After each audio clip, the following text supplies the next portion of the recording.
आजकल social media पर अक्सर सवाल पूछा जाता है कि डॉक्टर बाबा साहब आम्बेडकर वकील थे तो उन्होंने भगत सिंह का केस क्यों नहीं लड़ा।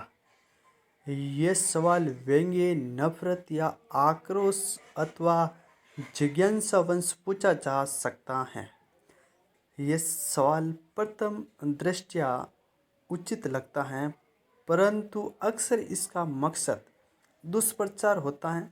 इसका सटीक जवाब चाहने से पहले हमें हालातों को जानना होगा। 23 मार्च 1931 को भगत सिंह को फांसी दी गई थी। यह वह दौर था जब शूद्र अतिशूद्रों के साथ पशुओं से भी बढ़कर व्यवहार किया जाता था। ये एक ऐसा समय था जब बाबा साहब आम्बेडकर जब स्कूल जाते थे तो उन्हें भी स्कूल में कक्षा कक्ष के पार दरवाजे के पास बैठकर पढ़ाई करनी पड़ती थी। चूंकि भगत सिंह सिख समुदाय से थे तो उन्हें यह जातिगत भेदभाव का दंश झेलना नहीं पड़ा। उच्च शिक्षा ग्रहण कर बाबा साहब आम्बेडकर जब नौकरी करने बड़ौदा गए तो उन्हें किराए पर होटल व धर्मशालाओं में कमरा तक नहीं मिला।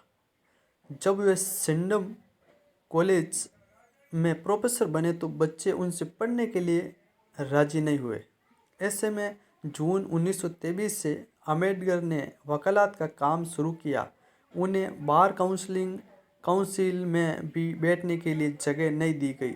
भेदभाव के चलते डॉक्टर बाबा साहब आम्बेडकर को केस नहीं मिल पाते थे।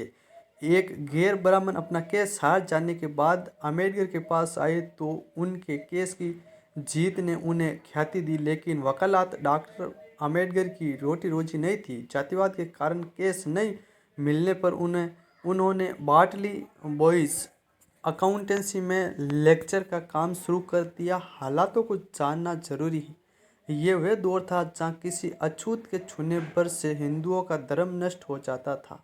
इस दौर में आर्थिक जिद्दोजहद के बीच जब कोई केस देने के लिए तैयार नहीं हो, वहाँ भगत सिंह का केस डॉक्टर आम्बेडकर द्वारा न लेने का बेतुका तर्क पेश करना महज मूर्खता है। वैसे भी भगत सिंह का केस लाहौर में चल रहा था, जबकि डॉक्टर आम्बेडकर बम्बई में रहा करते थे और भगत सिंह के केस की पैरवी जाने माने वकील आसिफ अली कर रहे थे।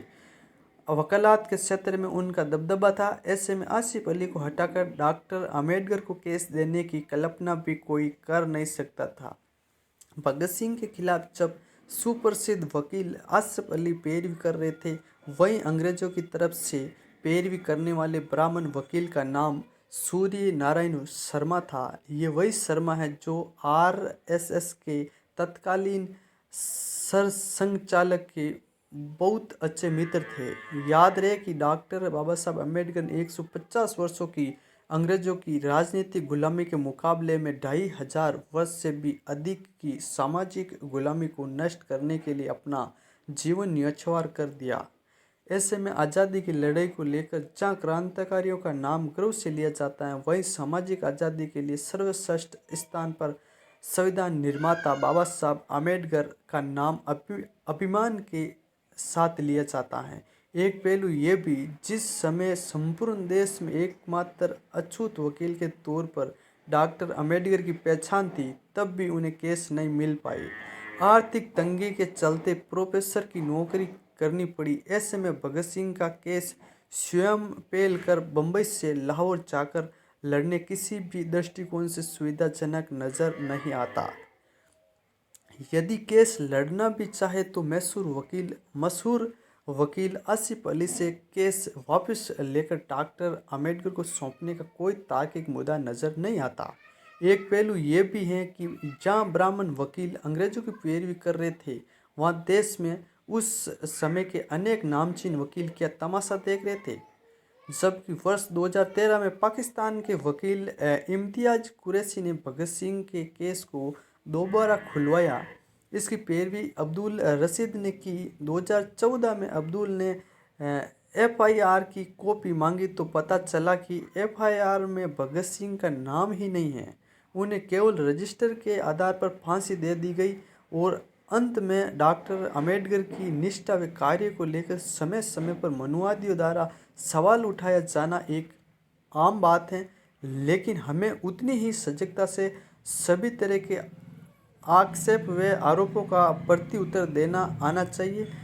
इसके लिए लगातार उन सवालों का पीछा करते हुए उसकी गहराई में जाने का विवेक निर्माण किया जाना चाहिए।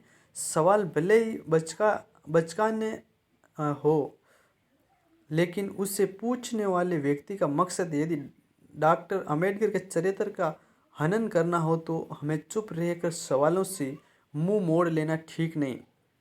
डॉक्टर अंबेडकर के लिए अंग्रेजों की 150 वर्ष की गुलामी से कहीं अधिक जरूरी मुद्दा था 2500 वर्ष की सामाजिक व वर्ण व्यवस्था से उपजी जातिवादी गुलामी को समाप्त करना।